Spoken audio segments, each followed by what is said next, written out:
Well, we just got back from our goose hunt and got some birds, which you probably saw the footage of.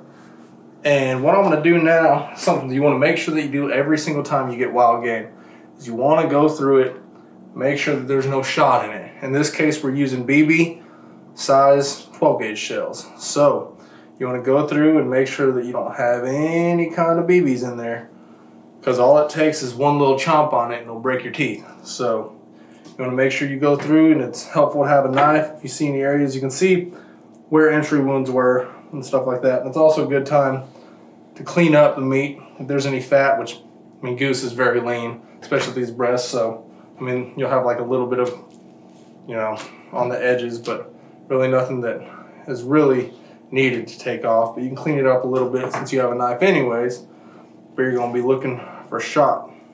So that's what you want to do before you start doing anything to prep the meat.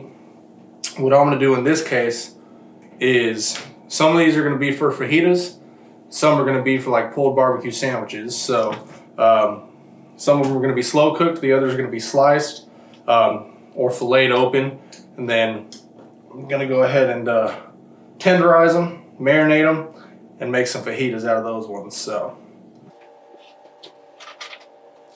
yep, there's one right here. See that BB? That could definitely do some damage to your tooth, so that's what you want to be looking out for. And you can see the bullet holes in the meat, see where the entry wounds are. There's probably a few in this one, honestly.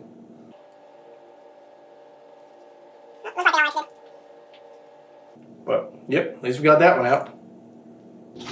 Well, it's the next morning. We let our goose marinate overnight in a Worcestershire sauce, a W sauce, and a bit of olive oil, some seasoning.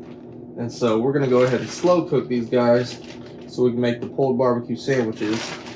And I've actually heard a lot of people will, after marinating them, slow cook them in a soda, Coca-Cola, something of the sort. And so what I'm going to do is use Coke, well, off-brand Coke. I left it open all night just because I knew I was going to be using my foodie, which is kind of like a pressure cooker, even though there's a slow cook setting. And I did not want the Coke to start foaming up and having to deal with that possibly making a mess. So I wanted the Coke to be flat, or a little bit more flat than brand new. So I left it open overnight. You can go and discard that. And we'll just throw it in there and cover the top with Coke.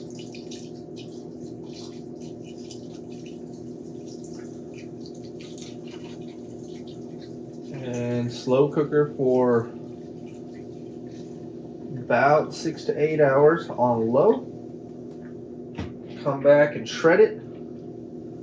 And once it's shredded, you can go ahead and mix some barbecue sauce in it, throw it on the bun, and you should have some barbecue sandwiches. At least that's what my plan is. I'm going to go ahead and slow cook, low. It's going to start on 8 hours. I'll check it after 6, see what it looks like. Just let her sit. I just realized that I started getting started on this without showing the process. The smell just was too good. So right now it's been a little over 7 hours in the crock pot, and I am taking them out. They are fully cooked. Notice when I started grabbing them with the tongs, they're flaking apart. That's exactly what you want.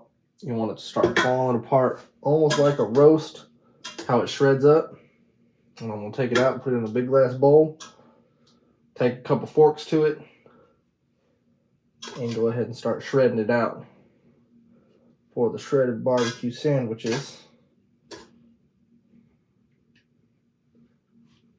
That's what we got down. A bunch of cooked goose meat. Then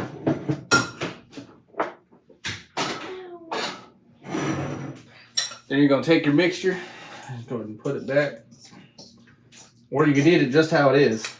But like I said, we're going on a hike, so we'll throw this in here. Just let it keep warm while we get on. And hopefully don't ruin it.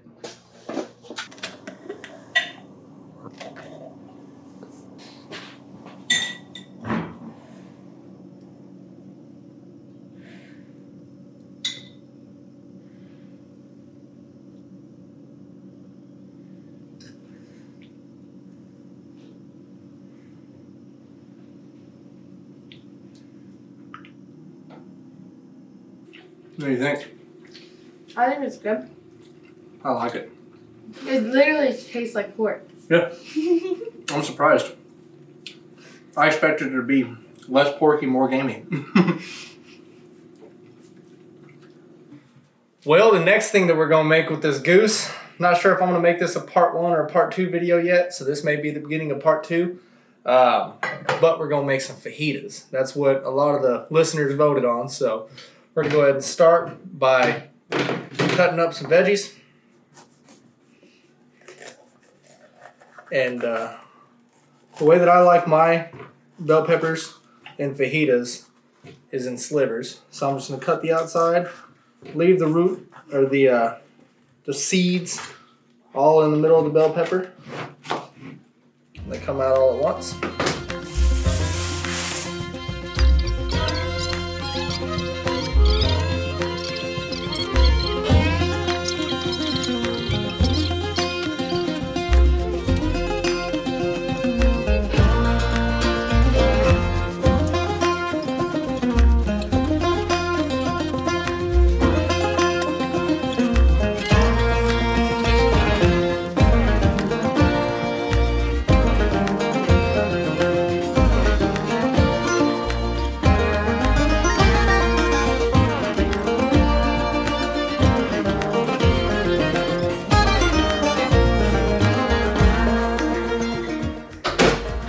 Chop up these onions and I'm going to put them in first, that way they can cook down. I like slivers like this, some people like them minced, so whatever works best for them.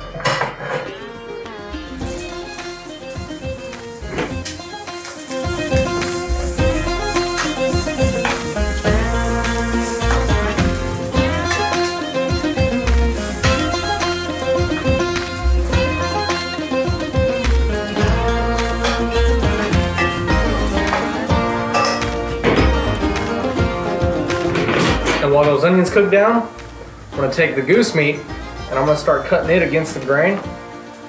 You can cook it whole with goose though. You don't really want to overcook it.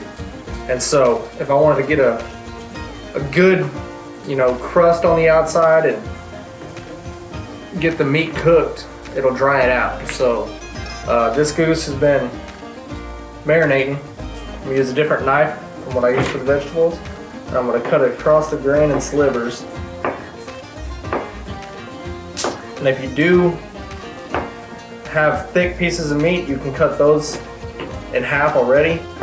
What I did is I went ahead and tendered these breasts out. So I took the tender off and then I used the breast. And so it's a little bit thinner, so I can go ahead and cut it.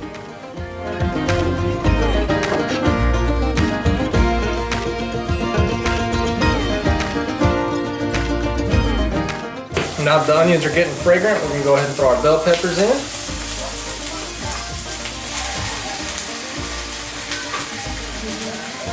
Start letting them cook down and reduce. Once they get fragrant and transparent, that's when they'll be done. Well, the onions will be. The peppers you can eat raw.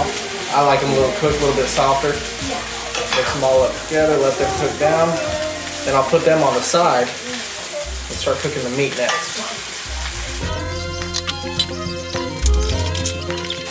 So I got a couple seasonings. Maybe it's the Texan in me, but you got to use your Fiesta brand. I'm going to add that fajita seasoning and garlic powder.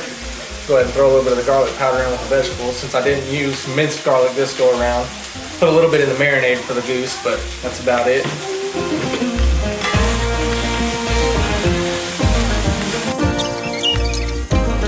While we're waiting for those to cook down, I guess I could season up the meat. I'll spread it out.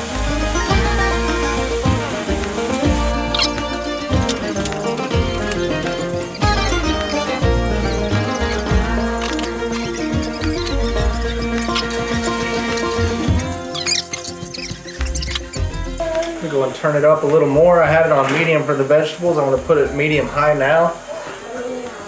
Get a nice little bit of heat on the vegetables before I transfer them and make sure the skillet's hot before I put the meat in. Because the flavor's in the browning of it. So you want to make sure you're at medium high heat before you throw your meat in. Get a little bit of crunch to it. Cooked in the middle. Not overdone.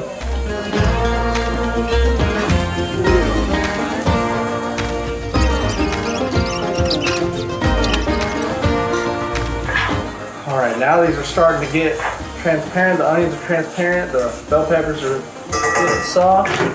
So I'm gonna go ahead and put them off to the side on the plate.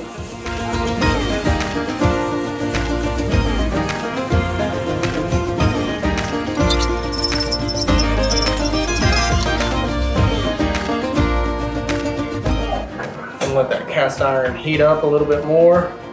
Put a little oil. Of course, cast iron is already seasoned.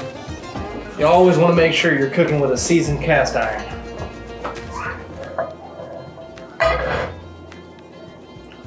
It's pretty warm. We'll go ahead and throw our meat in there. Hear that sizzle? That's what you want to hear.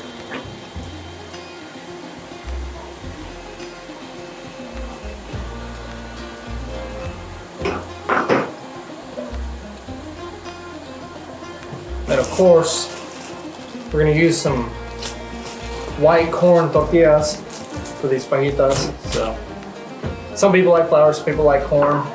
I'm indifferent, I like them both.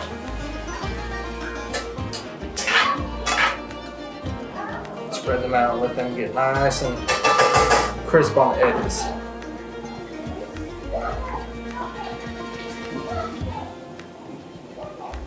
Let's sprinkle a little more garlic on it. And I don't like my food too salty, so I always use garlic powder. That way if I wanted to add a little salinity to it, I could just add salt. But when I use onion and garlic and stuff like that, I prefer powder personally.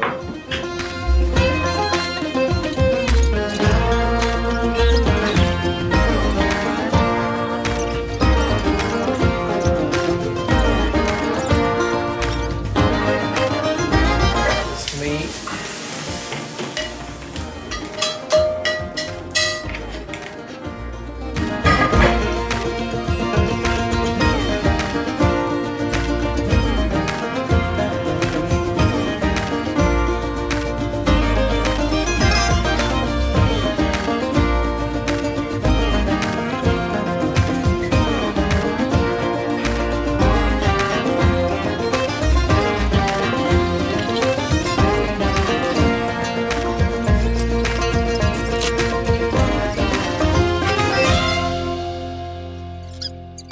Well, you heard it. Goose fajitas are good.